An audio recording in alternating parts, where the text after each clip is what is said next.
Түрік қағанатының құрылуы. 6 ғасырдың ортасында Алтай мен Орхон өңіріндегі түрік тайпалары бір орталыққа бірігіп, қуатты әскери саяси бірлестік, яғни түрік қағанатын құрды. Қағанаттың тірегі темір өңдеу ісін меңгерген тайпалардың одағы болды. Әскери ұйымы ондық жүйеге сүйенді. Қағанат жібек жолының солтүстік тармақтарын бақылап, соғдық көпестермен, Қытай әулеттерімен күрделі дипломатиялық байланыс жүргізді.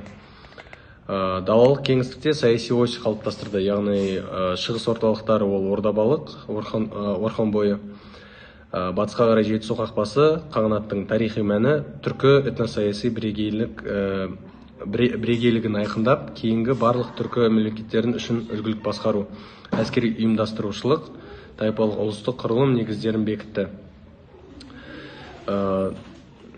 Шығыс және батыс түрік қағанаттары.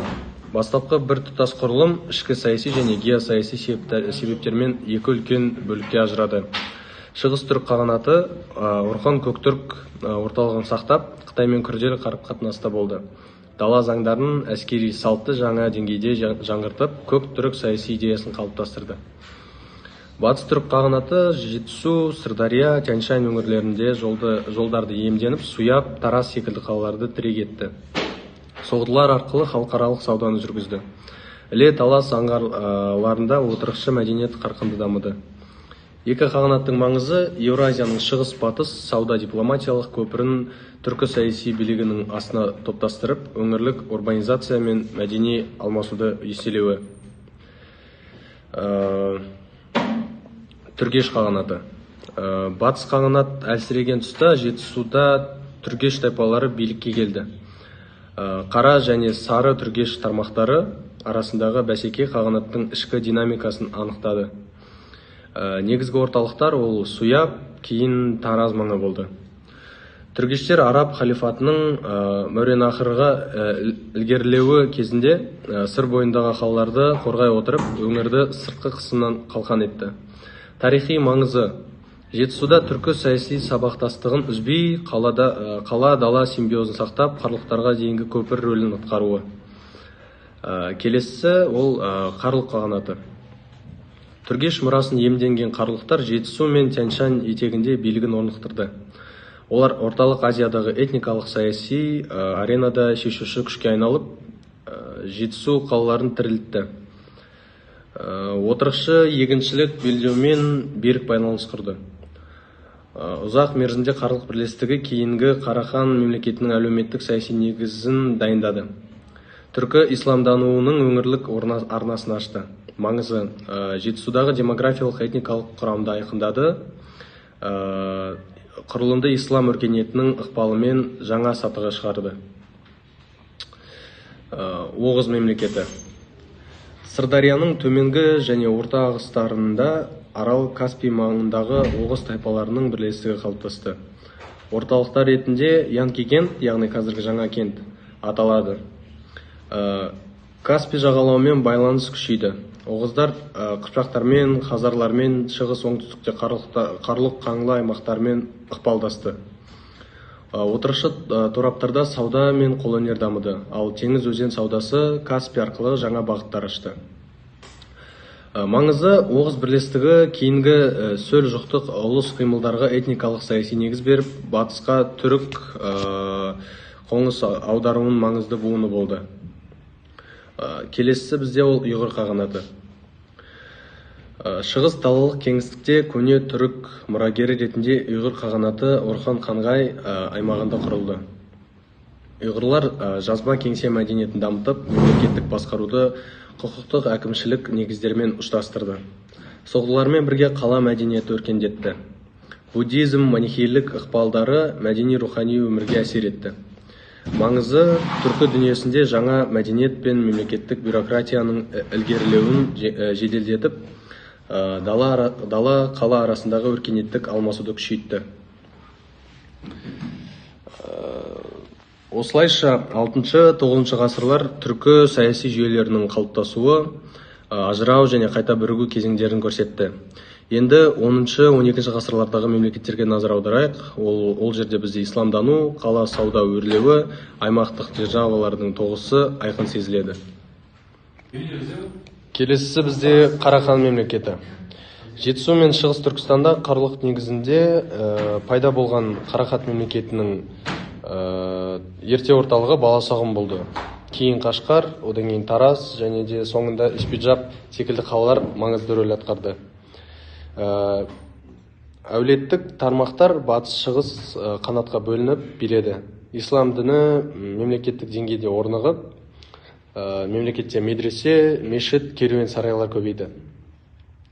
Сәулет өнерінде жаңа стильдер, мысалы қазіргі біздің Айша бибі, Баба Жахатын маңы көрініс тапты. Маңызы түркі ислам синтезін дамытып, түркі тіліндегі жоғары әдебиет пен ғылымның өркендеуіне жағдай жасауы. Мысалға біздің атақты Жүсіп Баласағұни, Махмұд Қашқари дәуірлері, Жетісу Сырдария бойында урбанизацияны күшейтті. Ендігі бізде мемлекет ол Қарақытай, яғни Қидан мемлекеті. 12 ғасырда Жетісу мен Мәуереннахр аймақтарына шығыстан келген қидандар, яғни Қарақытайлар, үстемдік орнатып, жергілікті билеушілер жүйесін сақтай отырып, алым салық тәртібін енгізеді. Олар жібек жолының негізгі желілерін бақылап, сауда қаржы тәртіптерін тұрақтандырды, және де бірақ діни этникалық тұрғыдан жергілікті элита мен күрделі тепе-теңдіктерді ұстанды. Маңызы бізде ол өңірдің геосаяси картасын уақытша өзгертіп, кейінгі Найман, Керей, Қыпшақ және Хорезмшақ ықпалдарына жол ашқан аралық билік үлгісі. Қимақ Қыпшақ бірлестігі жайлы айта кетсек, ол бізде Ертіс бойынан Батыс Сібір жазығына, одан әрі Ұлы далаға дейін созылған кеңістікте Қимақ ұйтқысында қыпшақтар күшейіп, бірлестіктің этносаяси өзегіне айналды. Далалық жартылай отырықшы тіршілік қатар дамыды. Аң терісі, темір бұйымдары, тұз, кебек саудасы өрістеді. Бұл кезеңнің маңызы Қыпшақ этно-элементінің өрістеп, кейін Еуразия даласының басты саяси әскери күшіне айналуына негіз қалады. Және де келесісі бізде Қыпшақ хандығы. 11-13 ғасырларда Қыпшақтар Дешті Қыпшақ кеңістігінде үстем күш болды. Олардың билігі Ертістен Еділге, одан әрі Қара теңіз далаларына дейін тарады. Оңтүстікте Сырдария бойындағы қалалар мен Хорезмшақтармен қақтығыс ынтымақтастық алмасып отырды. Саяси құрылым ұлыстық тайпалық негізде әскери жасақтарға сүйенді. Жылқы, түйе шаруашылығы, қару-жарақ өндірісі, бұның бәрі ол кезде жоғары деңгейде дамыды. Бұл кезеңнің маңызы Еуразия даласының супер жолы арқылы адамдар мен идеялардың тілдік мәдени ықпалдардың қозғалысынан қамтамасыз етіп, кейінгі Алтын Орда дәуіріне іргетас қалауы. Келесі мемлекет ол бізде Хазар мемлекеті. Еділ бойында қалыптасқан хазарлар Қара теңіз маңы, Кавказ өткелдері, Каспий өңірі арасындағы сауда торабын бақылап, көп этносты, көп дінді саяси экономикалық жүйе құрды. Отырықшы қалалар, баж алым жүйесі, теңіз өзен саудасы дамыды. Еуразияның солтүстік, оңтүстік және шығыс-батыс бағыттары осы аумақ арқылы түйісті.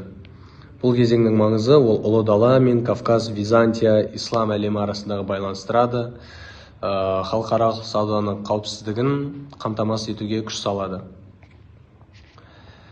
Келесі кезең ол бізге енді жақындағы кезең, яғни Найман, Керей, Меркіт және басқа да тайпалық бірлестіктер. 12 ғасырда Моңғол үстірті мен Алтай Жоңғария аралығында Найман, Керей, Меркіт сияқты күшті ұластық бірлестіктер қалыптасты.